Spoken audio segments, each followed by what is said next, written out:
আপনারা প্রায়ই যখন চেম্বারে আসেন প্রশ্ন করেন যে আমি কি মাংস খেতে পারবো, কারণ আপনি ক্রনিক কিডনি ডিজিজ বা সিকিডিতে ভুগছেন। তো খেলে কতটুকু মাংস খেতে পারবো, কিসের মাংস খেতে পারবো, গরুর মাংস খেতে পারবো, খাসির মাংস, মুরগির মাংস, কবুতরের মাংস, অনেক প্রশ্ন আপনাদের। তো এই যে কোরবানির আগে অনেকজনে প্রশ্ন পাঠাচ্ছেন আমরা কি কোরবানির মাংস খেতে পারবো।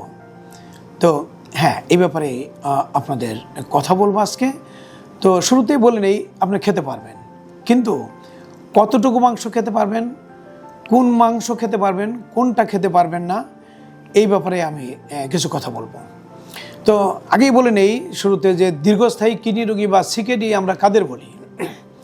তো আমরা জানি যে আমাদের রক্ত থেকে ক্রিয়েটিনিন মেপে সেই ক্রিয়েটিনিন থেকে ফর্মুলা আমরা বের করতে পারি যে আপনার কিডনি 100 ভাগে কত ভাগ কাজ করতেছে, এবং তার উপর নির্ভর করে 100 ভাগে কত ভাগ কাজ করছে আমরা এই সিকেডিকে 5টা ধাপে ভাগ করি। ধাপ 1, 2, 3, 4 এবং 5।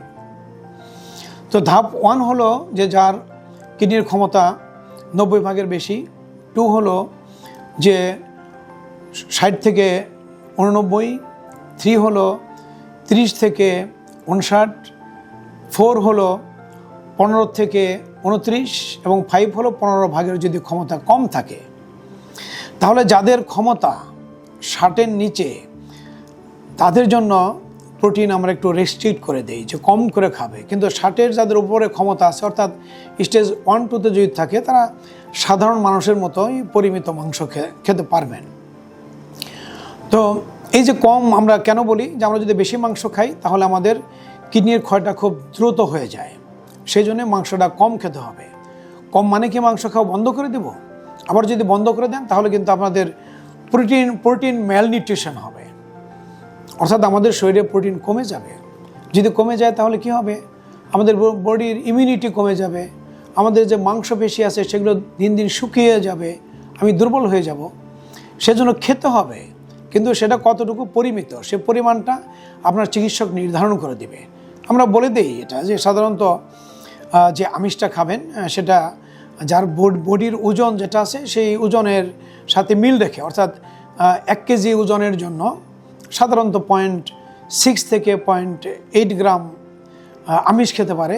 আবার এটাও মনে রাখতে হবে যে আমরা যদি ধরেন 1 গ্রাম আমিষ সাধারণত 4 গ্রাম মাংস থেকে বা মাছ থেকে এসে থাকে মোটামুটিভাবে।